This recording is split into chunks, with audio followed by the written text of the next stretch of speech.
요한일서 3장 1절부터 시작하겠습니다. 교재는 9478페이지입니다. 자, 조금 전에 우리가 2장 내용에서 살펴본 것이 뭐냐면 2장 18절부터 적그리스도의 정체에 대해서 지금 밝혀주고 있습니다. 우리 무리로부터 나갔다. 너무나 잘하는 자들이다. 그런데 그렇게 나간 자들의 그런 사건들을 통해서 하나님께서는 들을 자에게 듣게 하시면서 영원한 생명을 확증해 주신다. 그러니까 적그리스도가 설치면 우리는 하나님이 왜 이렇게 안 계신가? 왜 이런 일이 일어났지? 이게 아니라 지금 요한 1서는 적그리스도가 설침으로 이렇게 되죠. 적그리스도가 설침으로 영원한 생명은 내가 보존하는 것이다. 증거가 뭐냐면 두세 사람이 진리 안에만 있기만 한다면 그거는 소수의 사건이 아니라 어디에 있었던 태초에 계신 하나님이 영원하신 하나님, 우리가 성부, 성자, 성령 하나님이라고 일컫는 영원하신 하나님이 살아계신 증거가 된다. 그러니까 적그리스도가 설치게만 한다면 교회가 투쟁해서 패하죠.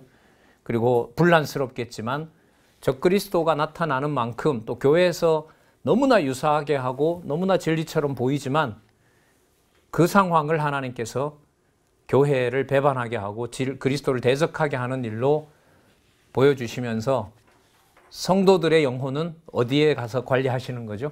창세전 영원한 세계에서 관리하는 사건이 됩니다. 그러면 적그리스도 보고 고맙다라고 할 필요는 없습니다만은 적그리스도가 나타난 상황이 진리 투쟁이 선명해지는 배경이 된다. 지금 요한 1서는 이걸 말하는 겁니다.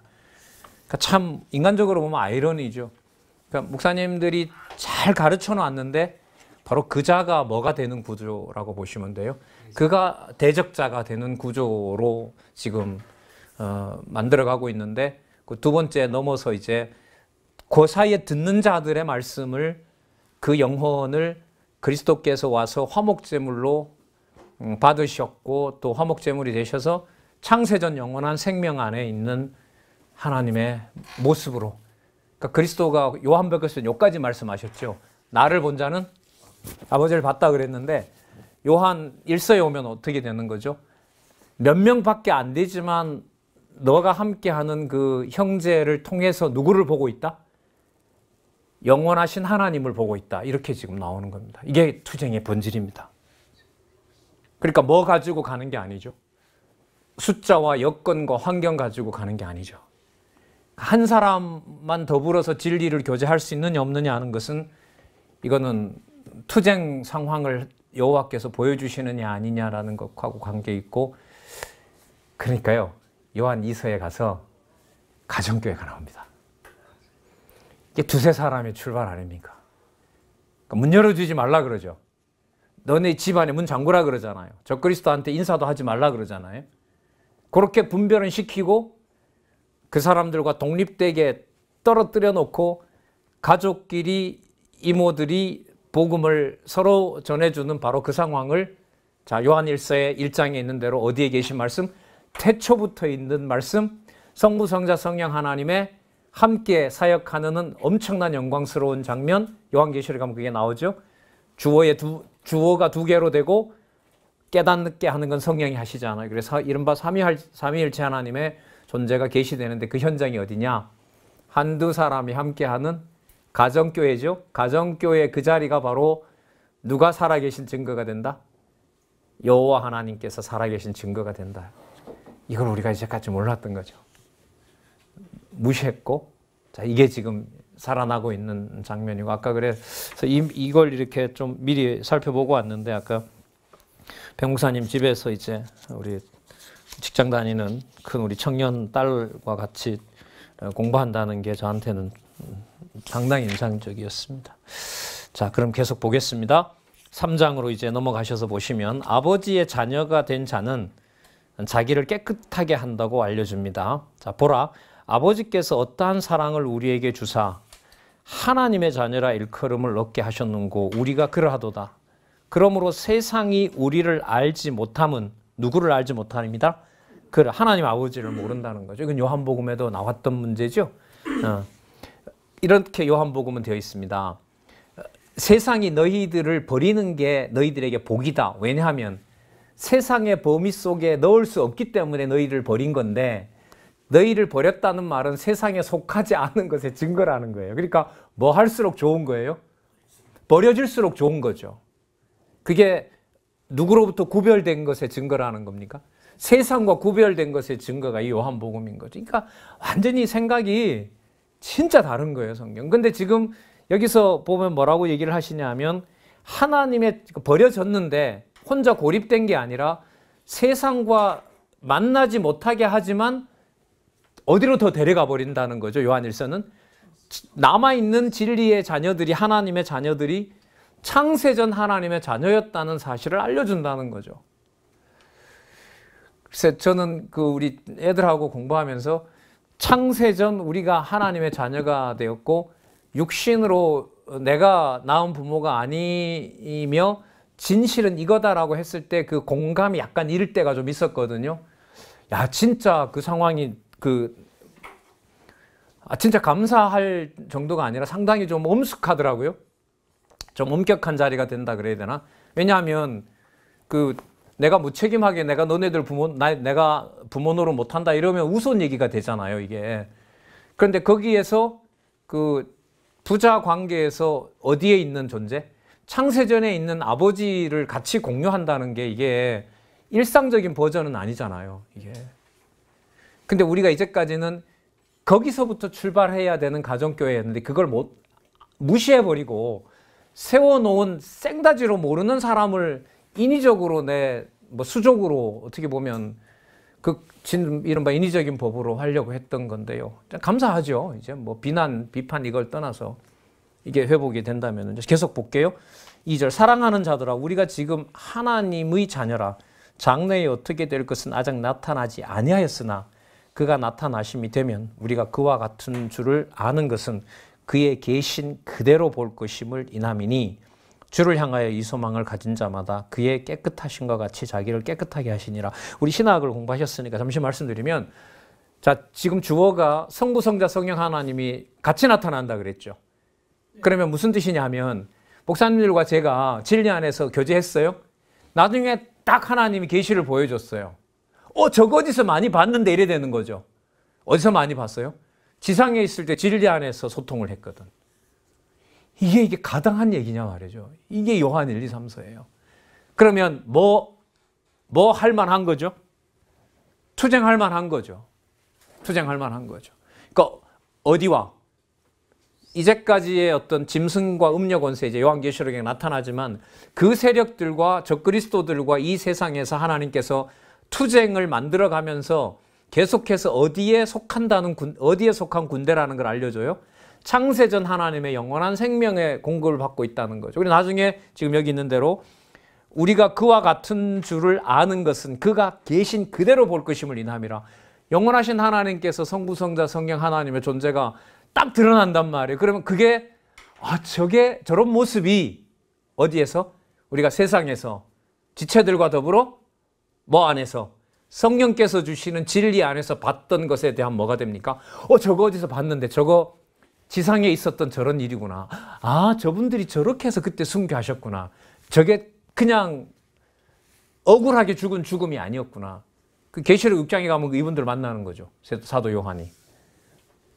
왜 이렇게 우리가 장해야 됩니까? 그리고 사도들, 순교자들의 기도도 좀 이제는 신원해 주셔야 된다고 하니까 하나님이 그냥 말없이 두루마기 주고 좀 쉬어라. 순교자 숫자 더 차야 된다. 그러면 요한 3서의 1서에 나타난 지금 읽는 말씀으로 본다면 단지 순교가 아니라 그거 무슨 장면이죠? 그 장면은 진리 안에서, 그리스도 안에서 살다가 갔기 때문에 진리 안에서 확정된 자들이 어디예요? 순교라는 이름으로 그곳에 있는 거죠. 그러니까 아버지 하나님이 예수 그리스도를 어디에? 십자가에 넘겨줄 때 본인이 힘이 없어서가 아니잖아요. 그러면 교통하심을 단절한 건가요? 그것도 아니란 말이죠. 그래서 목사님들 제가 지금 이렇게 말씀드리는 것은 목사님들에게 질문도 드리고 이제 같이 연구할 수 있는 고민거리가 된다고 생각이 제가 드리는 건데, 요한 1, 2, 3서, 유다서 다음에 왜 요한계시록인가? 그 질문을 드리는 겁니다. 그걸 지금 어쨌든 연결을 해서 요한계시록까지 가려고 좀 그렇게 지금 안내를 하고 있습니다. 그래서 아까 요한 1서에 잡았던 저기 창세전.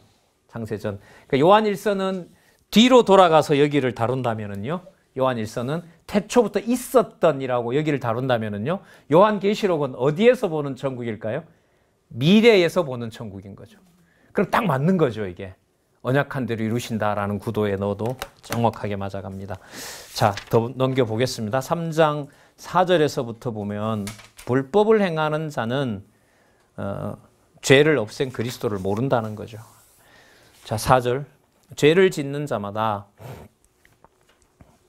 여러분 여기서 죄를 짓는 것은요, 성도들을 대적하는 자를 말합니다. 이게 윤리 도덕적인 죄가 아닙니다. 그러니까 그리스도 안에 있는 자들을 뭐 하는 자, 대적하는 자들, 그들을 미혹하려는 거, 그의 관계를 떼어놓으려는 거, 예수님을 육으로 온 걸 부인하는 거, 그런 자들.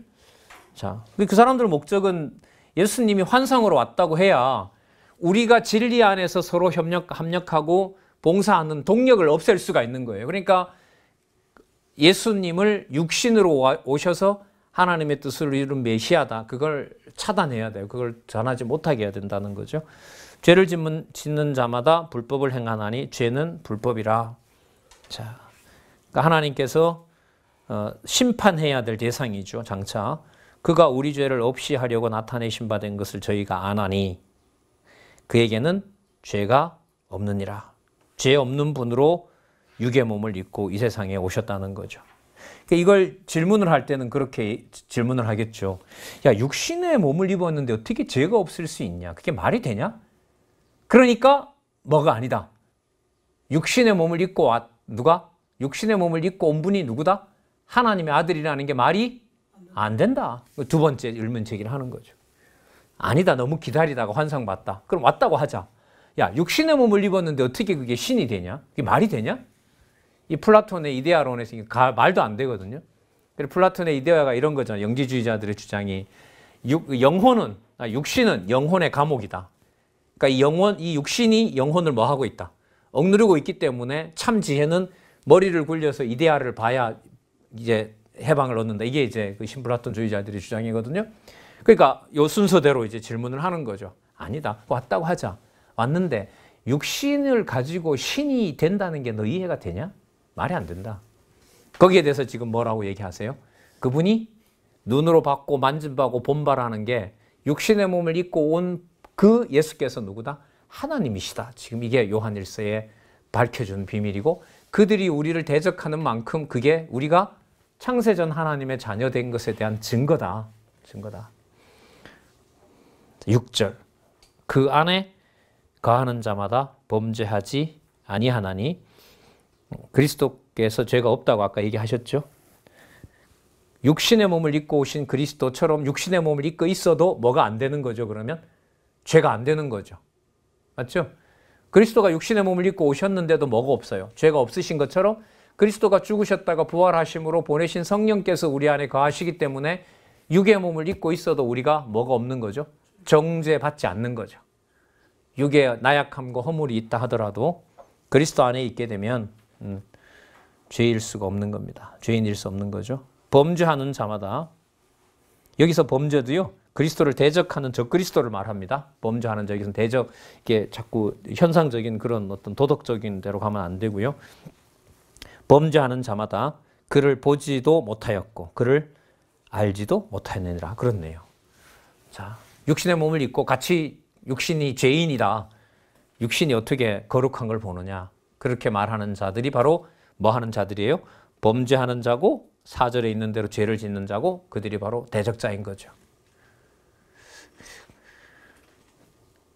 근데 이걸 이래 생각을 해보시면은요, 우리가 이렇게 성도들을 만나잖아요. 그러면 내 기준에 다 맞는 게 아니라 내 마음에 뭐예요? 안 맞죠. 성도를 하더라도. 내 스스로도 내가 마음에 안 들 때가 많기 때문에, 그러니까 그리스도가 살려주신 내 영혼의 어떤 귀함은 온데간데 없는 거죠. 내가 날 봤을 때 내가 뭐 별로 마음에 안 든단 말이죠. 내가 어떻게 보면 괴로워하는 게 내가 벌써 마음에 안 드는 거 아니에요. 아프니까 싫은 거고 뭐 하니까 싫은 거고. 근데 그 태도가 바로 뭐예요? 적그리스도와 관계가 돼요. 이 말은 내가 그리스도 안에 있고 없고라는 것을 전적으로 누가 보증해 주셔야 된다? 화목제물로 오신 그리스도가 보증해 줘야 된다는 거죠. 그럼 보세요. 내가 나를 보더라도 마음에 안 드는데 그 기준이 바깥으로 가게 되면 주 안에서 성도라고 하지만 누구 기준이 안 맞아요? 내 기준에 안 맞으면 이미 벌써 뭐가 나간 거죠? 판단과 정죄와 심판이 나간 거 아닙니까? 내가 판단자가 된 거란 말이죠. 그러면 그렇게 판단자가 되는 것과 적그리스도가 자기네들 편으로 끌어가는 것과 문제의 심각성이 같을까요? 다를까요? 그 성도를 성도로서 나를 비롯해서 못 보는 것과 적그리스도가 데려가는 것과 차이가 클까요? 작을까요? 똑같아요. 별 차이가 없어요. 그래서 우리가 진리를 조과해서 있지만 그걸 우리가 인간적인 생각에 우리가 뭐 할 수 없어요? 자만할 수가 없는 거죠. 이게 투쟁 모드입니다. 그럼 이때 투쟁은 어디로 들어가는 거죠? 영적 투쟁에서 악의 세력을 보는 거예요.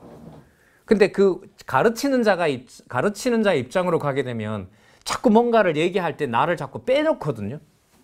뭔가 이야기를 만들어낼 수 있다는 것에서 무슨 착각을 하냐 하면 나는 거기로부터 자유롭다라고 착각을 한다고. 이게 말이 먹히면. 그런데도 그렇게 말은 먹히게 해놓고 자기 기준에 또 안 맞으면 뭐예요? 말한 사람이 더 승을 내게 된다고. 그러니까 이게 어쩔 수가 없어요. 말로 보면 정리를 한 것 같으나 그게 그대로 믿어지는 것은 전적으로 또 누가 주관하시죠? 성령께서 주관해 주셔야 된단 말이죠. 그래서 아까 여기 말씀드린 대로 범죄하는 자마다 그를 보지 못하였고 그를 알지도 못하였느니라. 그러면 우리는 안전하다 단순하게 이게 아니죠. 성령께서 주관해 주시고 창세전에 소속한 화목제물 되신 그리스도의 자녀고 하나님의 아들 됐다는 사실을 뭐 해줘야 되냐 하면 기억나게 해줘야 돼요. 그러면 성도라면 뭘 하기 위한 것이냐? 생각나고 기억나게 해주려는 것이 목사님들과 저희들의 삶이라고 보시면 됩니다. 어떤 관점에서 봤을 때? 투쟁 관점에서 봤을 때. 그러니까 싸움터로 내모는 거죠. 하나님께서. 다윗을 사울에게 쫓겨서 싸움터로 내보내듯이 우리를 내어보내는 겁니다. 자, 3장 10절에 더 영적인 부분으로 이제 더 들어가게 되는데요. 7절에 자녀들아 아무도 너희를 미혹하지 못하게 하라. 의를 행하는 자는 그의 의로우심과 같이 의롭고 죄를 짓는 자는 목사님 여기서 죄를 짓는다는 거 윤리적으로 가면 안 돼. 아까 그 흐름으로 와야 되는 거죠. 그러니까 누구를 부정하는 자들? 그렇죠. 그리스도가 육으로 온 거 부정하고 그 육신의 수고로움 속에서 자유로움을 누리는 성도들을 뭐 하는 자들? 대적하는 자들. 그걸 지금 얘기하는 겁니다. 죄를 짓는 자는 어디에 속하나니? 마귀에 속하나니. 그러면 목사님들 내가 말로는 그리스도 안에 있다고 하면서도 내가 봤을 때 내가 불만족스러워요. 어디에 속한 거죠? 이게 마귀에 속한 겁니다. 이걸 누가 이걸 통제를 하냐고요. 이걸 어떻게 할 수가 있냐 말이죠. 예. 저는 그런 경험 몇 번 있는데 하도 범죄를 많이 해서 괴로우니까 세수하고 얼굴을 안 보려고 그래요. 왜? 너무 불만스럽더라고요, 제가. 그리고 속으로 막 그 얼굴로 강론하려고 뭐 이런 것도 막 나오고요. 옛날에 일할 때 그랬어요. 토요일 날 새벽까지 뭐 강의하고 뭐 학원 그때 남 밑에서 일할 때인데 뭐 몇만 원 올려달라고 막 온갖 험한 소리까지 하고 대판 싸우고 이제 아침에 일어나서 강론집을 보려고 하면 어젯밤에 열받았던 그 또 험하게 말했던 게 빙빙 도는데 왜 강론하려고 뭐 이런 게 속으로 막 생각난 적도 있는데요. 그게 그렇게 드러나야 악한 게 아니고요. 한순간도 누가 투쟁의 이 큰 흐름을 머리 대신 믿음의 주가 되신 그리스도가 뭐 하지 않으면 이끌지 않으면 백전백패입니다. 백전백패. 그런데 백전백패라고 결론을 우리가 내릴 수 있어요? 없어요? 못 내립니다. 무슨 사건 때문에? 창세전 그리스도 안에서 영원한 제수는 뭔데? 우리 히브리서에서 살펴봤는데. 그러니까 뭐 할 수도 없고 뭐 할 수도 없어요. 절망도 안 돼요. 이것도 범죄예요. 그 절망도, 교만하는 것은 더 말할 나위 없겠지만 내 기준에 맞지 않는 절망과 울부짖음도 그것도 그리스도 안에 있는 게 아니라 그것도 뭐가 될 수 있어요? 적그리스도적인 게 되는 겁니다. 그럼 어떻게 하라고 이렇게 하죠? 이렇게 나오면 어떻게 못하죠? 어떻게도 못하죠. 그러니까 좋은 걸로 보면 한없이 좋은 게 창세전 영원하신 하나님의 존재를 확증하는 것이 성도 관계지만 성령께서 인도하지 않으면 그 자리는 무슨 자리가 돼요? 적그리스도에게 내맡기는 자리가 된다는 거죠. 자, 계속 나옵니다. 이게 죄를 짓는 자는 마귀에게 속하나니 마귀는 처음부터 뭐함이라? 범죄. 이게 생겨먹은 게 그래 생겨먹었어요. 범죄하고 유혹해서 죽이려는 세력들 아니었습니까? 하나님의 아들이 나타나신 것은 마귀의 일을 멸하려 하심이라. 그러니까 범죄하는 일이 더 이상 범죄가 되지 않는 경우가 누구냐 하면 성도들입니다. 이게 우리 손을 떠나 있는 거죠. 그러니까 내가 자책을 한다고 하고 반성을 한다고 해서 그걸 그리스도 꼭꼭 받아줬다고 생각할 수는 없습니다. 그런데 또 설마 그 범죄한 것에 대해서 회개를 내가 안 하더라도 누가 주관해 가신다면 화목제물 대신 그리스도가 이미 단번에 이루신 영원한 제사라고 한다면 내가 뭐하게 사는 것도 기가 죽어서 내 불만으로 사는 것도 그게 뭐가 돼요? 그리스도적인 게 아니죠. 저 그리스도가 되는 겁니다. 이게 어렵죠, 목사님들. 이런 부분이 이게 어려워요. 이게 쉽지가 않다고요. 이 강론집을 해나가는데요, 크게 세 부분이 있다고 보는데 저는 이제 목사님들하고 첫 번째 경우를 하고 있다고 봐요. 첫 번째가 뭐냐면 바로 큰 개론을 잡고 본문을 이어나가는 방식으로 해요. 그 다음 두 번째 강론집은 뭐냐면 해당되는 부분을 보면서 구약을 보면 신약에 있는 것과 연결시키는 거. 그럼 이게 연결을 시키려면 부분 가지고는 안 되고요. 일단 뭐가 베이스에 있어야 돼요? 성경의 흐름이 어떻게 가는지가 돼야 이게 두 번째가 가능해요. 그럼 세 번째는 뭐죠? 성경의 베이스를 두고 창조에서부터 심판까지 큰 그림을 그리면서 나타난 모든 본문들을 현상세계에서 보는 게 아니고 어디에 있는 누구의 존재 계시? 창세전에 있는 여호와의 계시를 보는 데 논의로 가면 저는 이 지상에서 누리는 신학이 저는 언어로서는 최고의 영예를 누리는 게 아니냐. 그러니까 솔로몬이 썼던 수만 수천 페이지도 그림자였거든요.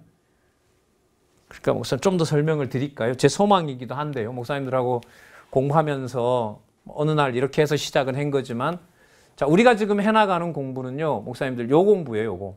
요 동그라미 공부예요, 요 동그라미 공부. 자, 오늘 제가 요한 1, 2, 3, 4 말씀드리겠습니다. 교재 가지고. 자, 이게 예수님 마태복음부터 쭉 왔습니다. 요건 신약에 해당합니다. 요게 이제 지금 주로 해나가는 저희들이 보내는 시간이에요. 그럼 두 번째 단계는 뭐냐 하면 마태복음부터 계시록까지 다 공부하면서 어떤 그림도 동시에 그리는 거죠? 구약 근거를 동시에 그리는 거예요. 만약에 구약을 아까 목사님 창세기부터 공부하면 어떻겠냐 했는데, 그렇죠. 만약에 창세기부터 하면 일단 말라기까지 가야 되잖아요. 그러면 어디를 계속 붙여나가는 거죠? 마태복음부터 계시록을 붙여나가는 게 이게 두 번째 수준이 높은 거죠. 이렇게 되면. 자, 그 다음에요. 창세기를 보더라도 계시록을 보고 계시록을 보더라도 창세기를 보고 이 전체 그림은 이 그림을 그리는 거예요. 이 그림을 그리면서 동시에 어디를 보게 될까요? 이 영원 세계로 가는 게 세 번째 공부입니다. 그러면 무슨 낱말이 맞아요? 무슨 개념이 추상적이지 않아요? 여호와 계시라는 게 추상적이지 않죠. 창조일이나 심판일이나 타락한 일이나 회복한 일이나 그리스도가 살아계신 거나 죽은 일이나 내가 산 일이나 죽은 일이나 이게 전부 목적이 어디로 가게 되니까 창세전 영원적 언약 성취 속에서 이야기를 살펴보기 때문에 그야말로 이 성경에 기록된 우리 글로 기록된 글이지만 또 번역된 글이지만 이게 어디 이야기가 아니다. 현상세계에 속하는 얘기가 아니다. 이게 말이죠. 이게 현상세계 여기에 속한 세계가 아니다. 그러면 나온 김에 이 그림도 한번 볼까요? 그러니까 아까 세 번째 단계가 됐을 때 현상세계의 이야기를 하지만 그리고 내 몸은 현상세계에 속한 흙덩이지만 뭐가 있어요? 생기가 있는 거죠. 어디를 초월한 현상세계를 포함하면서도 현상세계를 뭐한 초월한 뭐예요? 생명의 근원으로 가는 거죠. 생명의 근원으로 가면 영원한 세계가 되고 그 세계에 주인과 영광스러움은 누구에게 갑니까? 하나님. 그래 하나님의 영원한 세계. 그게 바로 여호와 계시 이렇게 됩니다. 그래서 이 그림과 하나님과 세계와 인간의 관계도와 여호와의 언약과 성취 섭리도는 따로 떨어질 수가 없고 설명을 하게 되면 반드시 같이 하게 되는 다른 것도 나중에 다 붙습니다. 그게 정상이고요. 이 도표가 그 전체를 볼 때 그려지는 그림이기 때문에 자 계속 보도록 하겠습니다. 좀 더 강한 얘기가 나오죠. 9절에 하나님께로서 난 자마다 언제요? 창세전에 하나님의 작정된 자녀마다 이런 거죠. 그게 지금 눈에 모여 있는 거니까요. 죄를 짓지 아니하나니. 여러분 여기서 죄라는 말은 어떤 죄를 말할까요? 도덕적인 죄가 아니고요. 그리스도를 대적하지 아니하나니 이런 뜻입니다.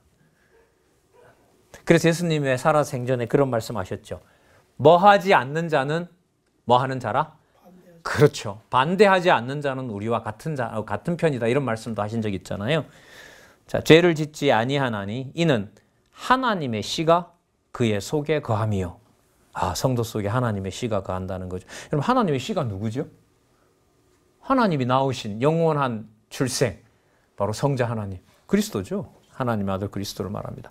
그 씨가 성도 속에 거함이요.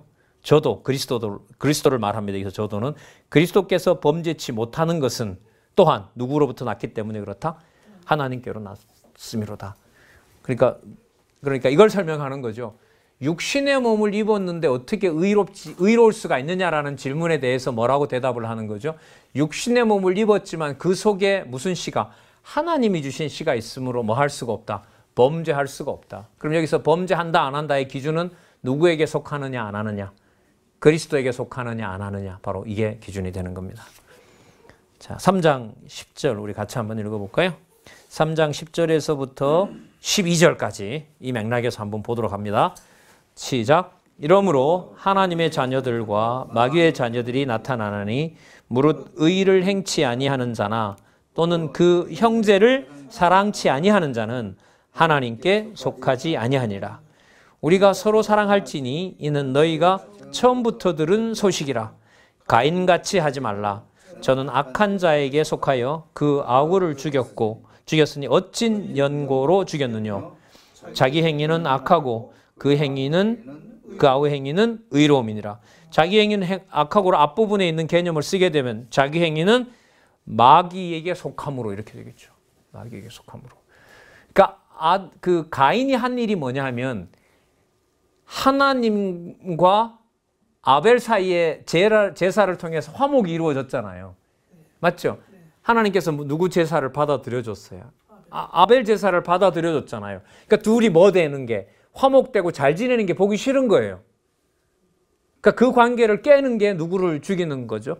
아벨을 죽이는 거죠.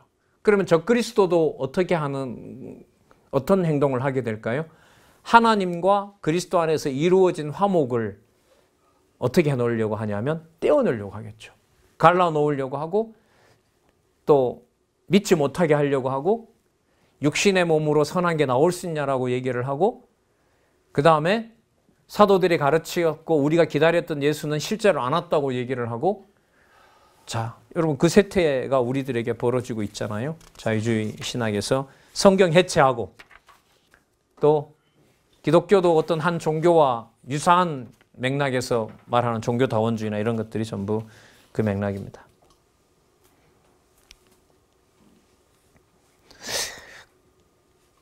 지금 이 말씀으로 보면 성도들이 두세 사람이 진리 안에 모이는 사건이 보통 중요한 게 아니죠. 누가 살아계신 증거라는 겁니까? 지금 요한 1서에서는 영원하신 하나님이 생명의 근원 되신다는 사실에 가장 강한 증거가 뭐냐 하면 진리 안에서 성도들이 하나가 된다는 사건이거든요. 이게 이제 목사님들이 늘 만나시는 이제 성도님들과의 관계인 거죠. 글쎄, 저는 그런 방식의 목회는 하지는 않았습니다만은, 아까 우리 사석에서도 여러 얘기하셨지만은, 이런 면에서 보면, 복음을 전할 기회로 보면 성도들이 신방의 원칙을 따로 세운다기보다 가능하나 뭐 할 수 있는 기회라면, 예, 좋은 식당에 가서는 먹고 좋은 음식 먹고 먹기 바쁘고요. 간단한 차와 식사 앞에서는 뭐 합니까? 시간만 좀 오래 내달라고 해서 말씀도 전할 수가 있고 그런 상황이 될 수도 있겠죠. 예. 자, 때를 얻든지 못 얻든지 우리는 확인한 부분들을 전하도록 하시는 또 하나님의 그 섭리가 있을 거라고 봅니다. 자, 넘겨볼까요? 좀 심각한 얘기가 나오죠. 3장 13절에서부터 16절 볼게요. 이 형제를 미워하는 상황에 대해서 지금 여기서 지적을 하고 있는데, 자, 보겠습니다. 적그리스도의 행태들이에요. 적그리스도는 반드시 누구를 미워하게 해요? 형제를 미워하게 하고 아까 가인처럼 형제를 반드시 죽입니다. 유혹해서 죽이는 거죠. 유혹해서. 형제들아, 세상이 너희를 미워하거든 뭐 하지 말라? 13절. 당연한 거라는 거죠. 왜? 뭐가 당연하다는 거겠습니까? 세상이 나를 미워하면 내가 어디에 속했다는 증거가 되죠? 그리스도 안에. 언제? 창세 전에. 영원한 세계에 속했다는 증거이기 때문에 이상하게 여기지 말라. 우리가 형제를 사랑함으로 사망에서 옮겨 어디로? 생명으로 들어간 줄 알거니와 사랑치 아니하는 자는 어디 아래 거한다? 사망 안에 거한다. 사망 안에 거한다. 진짜 고도의 형이상학적인 얘기죠. 하지만 사실, 실제입니다. 실제입니다. 그럼 현상적으로 보면 진리를 믿는 사람을 싫어하는 건데 본질로 들어가면 내가 세상에 속하지 않았다는 걸 보여주면서 동시에 그 사람은 어떤 자다? 사망 안에 거하는 자다라는 걸 드러내는 거죠. 그러면 뭐만 하면 되게 하실까요? 말씀만 전하게 하면 되는 거죠. 성령께서. 그럼 그 자리가 뭐와 뭐를 드러내게 됩니까? 생명과 사망을 드러내는 거죠. 그러면 목사님, 우리가 예를 들면 어떤 현상에 구애받고 오늘은 그래도 내가 좀 이 정도 왔으니까 해야 되겠다. 이게 일 한두 명 가지고는 내가 아니지. 이거는 엄청난 적그리스도가 다가온 테스트인 거죠. 육신의 일에 딱 매게 되는 거죠. 이렇게 되면. 참 긴장이 되네요. 진짜 이런 거. 그 형제를 미워하는 자마다 뭐 한 자라고요? 살인한 자예요. 그러니까 사단의 종로로 타게 되고 형제를 죽이는 일이 되고 예수님이 말씀하신 대로 이미 살인자가 되는 거죠. 그 자리가 이제 심판 자리가 되는 겁니다. 살인하는 자마다 영생이 그 속에 거하지 아니하는 것을 너희가 아는 바라. 그가 우리를 위하여 목숨을 버렸으니 우리가 이로써 사랑을 알고 우리도 형제를 위하여 목숨을 버리는 것이 마땅하니라. 우리 짧은 교회 역사에서 우리는 이 예를 우리는 곳곳에서 이미 한국교회는 찾을 수가 있습니다. 그래서 뭐라고 썩어가도 비난을 해도 막판의 결론을 그 앞선 선배들의 핏부림으로 우리가 여기서 영혼의 살찜, 영혼의 돌봄을 우리가 허락받고 있다는 사실이죠. 물론 하나님의 능력이고요. 자, 그러면서 좀 더 구체적으로 얘기를 합니다. 그래서 누가 이 세상의 재물을 가지고 형제의 궁핍함을 보고도 17절 도와줄 마음을 막으면 하나님의 사랑이 어찌 그 속에 거할까 보냐. 자녀들아, 우리가 말과 혀로만 사랑하지 말고 오직 행함과 진실함으로 하자. 뭐 이거 많이 쓰죠. 제자와 훈련의 뭐 기본 거 아닙니까? 요한 1서에 나오는 곳곳에 사랑 얘기 나오는 거 막 거의 많이 쓰잖아요, 제자훈련. 이게 윤리나 도덕적인 이게 맥락이 아닙니다. 말과 혀로만 하지 말고 오직 행함과 진실함으로 하자. 왜냐하면 그 근거를 아까 밝혀줬고요. 이로써 우리가 진리에 속한 줄 알고 또 우리 마음을 주 앞에서 굳세게 하리로다. 우리 마음이 혹 우리를 책망할 일이 있거든 하물며 우리 마음보다 크시고 모든 것을 아시는 하나님일까 보냐. 하나님께서 책망할 거 책망하고 사랑할 거 사랑하고 요한 1, 2, 3서는 함께 사귀는 성도들이 어디에 있는 비밀에 실체다. 창세전 영원하신 하나님 존재의 실체다. 이게 요한 1, 2, 3, 4입니다. 그걸 무슨 개념으로? 투쟁 모드로 만들어 놓는 거죠. 그러니까 무슨 자리가 맞아요? 전쟁터인 거죠. 무슨 자리가? 목사님들이 환경이 오늘 주일 아침 분위기가 좋아요. 가감없이 하나님 말씀이 정확하게 전달이 됐어요. 뭔 일이 벌어질까요? 영생과 사망을 뭐하는? 정확하게 구분해 놔지는 자리. 그럼 무슨 자리가 맞습니까? 전쟁터가 맞죠. 전쟁터가 맞죠. 그러니까 이런 차원 높은 상황에서 투쟁 이러면 사회적 투쟁이나 무슨 불의에 대한 거나 그렇게 눈에 보이는 것으로 축소가 되니까 이게 얼마나 답답했겠습니까? 반대로 말하면 거기서부터 나왔고 진짜 투쟁은 뭐가 선포되는 자리에서 말씀이 정확하게 선포되는 자리에서 영생과 사망이 드러난다는 것만큼 글쎄 흥미롭다 해야 되겠습니까? 박진감이 있다고 해야 될까요? 바로 그 자리가 투쟁 자리가 되는 거예요. 싸움터가 되는 거고요. 전하는 사람이 내가 지금 주도해 나간다고 하면 동시에 또 뭐가 되죠? 전하해 놓은 그 말에 누가 걸려 넘어져요? 자기가 걸려 넘어지는 일이 되는 거죠. 그러니까 여호와께서라는 말을 생각을 안 할 수가 없게 만들어 놓는 겁니다. 정말로 하나님께서 이렇게 되죠. 하나님께서.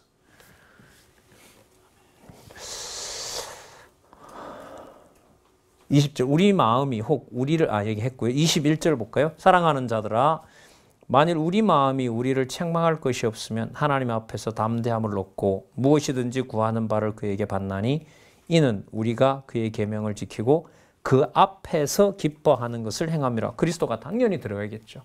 그러니까 누구 안에 있다면 그리스도 안에 있다면 이렇게 되겠죠. 여기 보면 우리가 우리에게 책망할 것이 왜 없어요? 우리 기준으로 보면. 그런데 누구의 대속죄, 누구의 화목제물이 크니까요?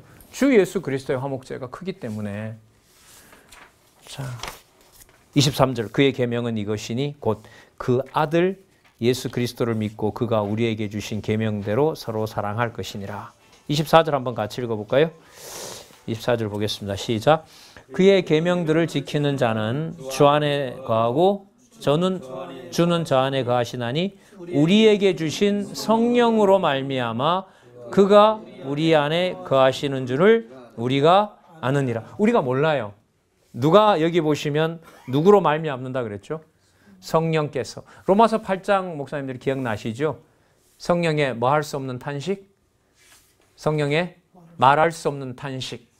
성령께서 간구하시네. 우리가 마땅히 빌 바를 안다 모른다? 모른다. 뭐가 맞는지 아는지 모릅니다. 맞다면 누가 이끌어 가셨기 때문에 그렇다? 성령께서. 그럼 성령께서 뭐라고 말씀하시느냐? 기록된 말씀을 이렇게 순서대로 공부해야 안다는 겁니다. 이게 성경 신학에서 강조하는 거죠. 그래서 요즘 목사님들 많이 얘기하시잖아요. 뭐 저보다 성경 많이 보신 목사님들도 많으신데 그게 그 자리에 왜 있어야 되느냐?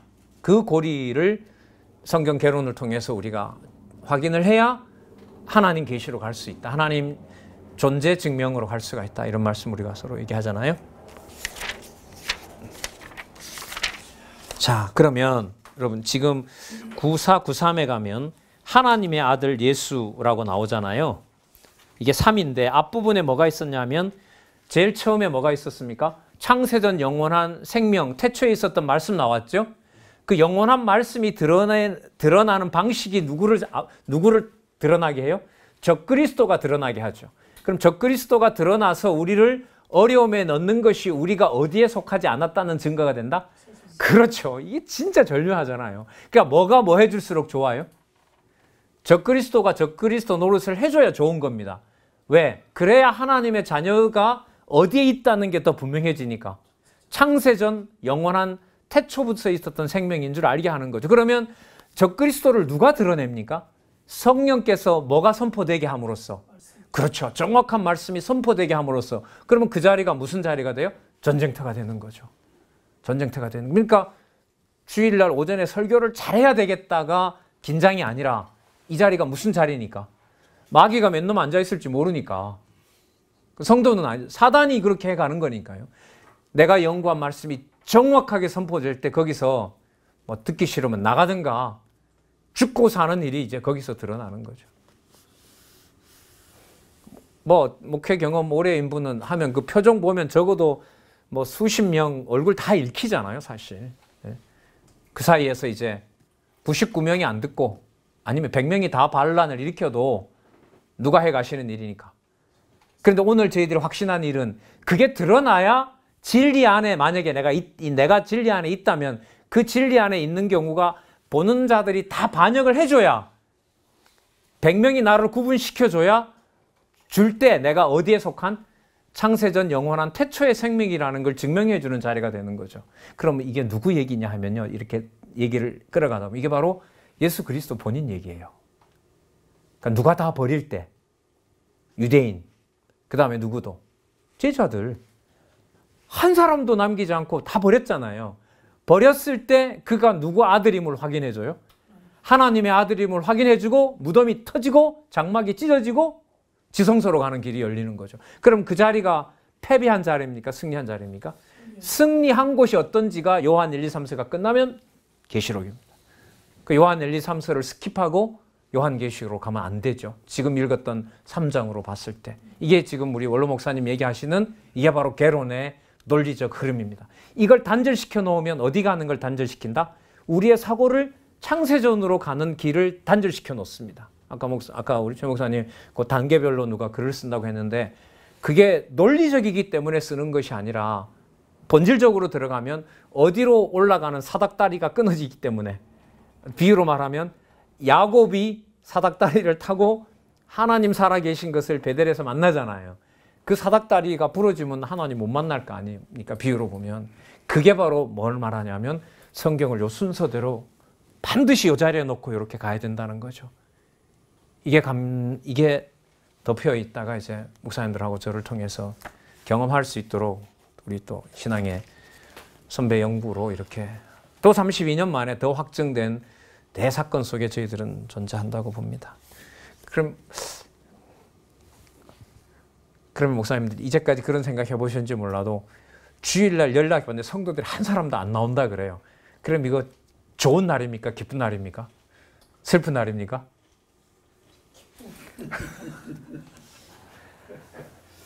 저는 이제 이 저자를 통해서 이런 얘기 많이 들었어요. 안 나오면 그날 나 공부하면 되잖아.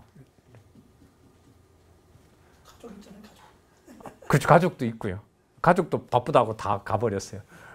슬퍼서 울고 있는 일이 아니라 자 요한 1서 모드로 들어가면요. 이 분위기로 들어가면 어디에 있다는 게 확실히 구분이 되는 거죠. 가족마도 버렸으니까 어디에 있다는 게 확실하게 돼요. 창세전 그리스도 안에 있다는 걸 더 확증시켜 준 거죠. 누구도 버렸으니까. 근데 그게 또 누구 얘기예요? 한번 생각해 보세요. 그리스도 얘기잖아요. 그리스도가 오히려 떼놓으시잖아요. 누가 내 형제며 누가 내 자매며 누가 내 부모란 말이냐. 아버지 뜻 안에 있는 자가 저 창세전 안에요. 바로 누구다? 내 부모요, 내 형제요, 내 자매니라. 그래서 이게 감당이 안 돼요. 요한 1, 2, 3서가. 그러니까 목사님 이게 좀 인간적으로 보면 딜레마인데요. 말씀을 정확하게 알고 싶죠, 우리가. 맞죠? 근데 알고 싶은데 들어가 버리면 뭐가 문제가 생겨요? 현실이 중요하지 않게 되잖아요. 현실이라는 게 뭐예요? 목숨 하나 가지고 사는 현실 아닙니까? 그러니까 이 경우를 하나님이 만약에 확신을 줘서 넘기게 되잖아요. 그럼 따라오는 시험이 더 순수하게 관리를 하려면 인간적으로 잘 돼야 돼요? 잘 안 돼야 돼요? 잘 안 돼야죠. 왜요? 잘 안 되게 되는 만큼 가장 값진 뭐가 더 선명해지는 거니까. 그렇죠. 그럼 적그리스도를 안 보내고 진리를 확인해 주면 되잖아요. 이런 질문이 이제 이게 튀는 거죠. 이게 머리는 맑게 하지만은 적그리스도 안 보내고 그리스도 안에 있는 걸 보내주면 좋은데 지금 구도가 보세요. 나간 자가 배신하게 해서 그 배신을 당하는 만큼 어디에 분명한 존재를 알려줘요? 창세전 그리스도 안에 영원하신 하나님의 생명 안에 있다는 사실을 가르쳐 준단 말이죠. 그래서요, 목사님 4장, 5장은 이제 어디로 올인해 버릴까요? 제목부터 한번 보세요. 9493 4장에서부터 5장 누구의 아들 예수? 하나님의 아들 예수. 쭉 올라가죠. 쫙 올라가서 하나님의 아들 예수, 하나님의 아들 예수, 여호와 계시록. 이 구조가 됩니다. 그러면 성경 어느 부분도요, 그 순서대로 따라가면 그 순서대로가 무슨 구도로 갈까요? 위로 올라가는 요 구도로 간다고 보시면 돼요. 유다서도 그렇고요. 창세기도 그렇고. 다시요, 목사님들. 이런 얘기 처음 드리는 것 같은데, 예를 들면 오늘 저희들이 요한 1장에서부터 5장까지 봤잖아요. 그 순서대로 따라가면 본문에서부터 아까 우리 최 목사님 보여주신 그 단계대로 올라가서 정점에 가서 누구로? 창세전, 여호와, 계시로 우리 생각을 이어주는 거예요. 그래서 저희들이 순서대로 단계별로 꼭 공부하시면 좋겠습니다. 목사님도 그렇게 안내하게 될 겁니다. 또 그렇게 하게 되실 거고. 왜요? 중간에 이것저것 얘기를 해버리면 어디로 가는 사다리를 내 스스로 끊어버리니까.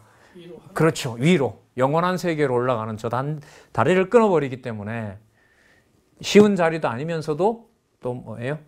함부로 우리가 관리하는 자리도 아닐 뿐더러 진리의 말씀을 듣는 자라면, 듣게 하실 자기 백성이라면 한두 사람이라도 반드시 듣게 하는 자리가 목사님들이 매주마다 서시는 바로 그 교단이고 또 강단이라고 저는 생각을 합니다.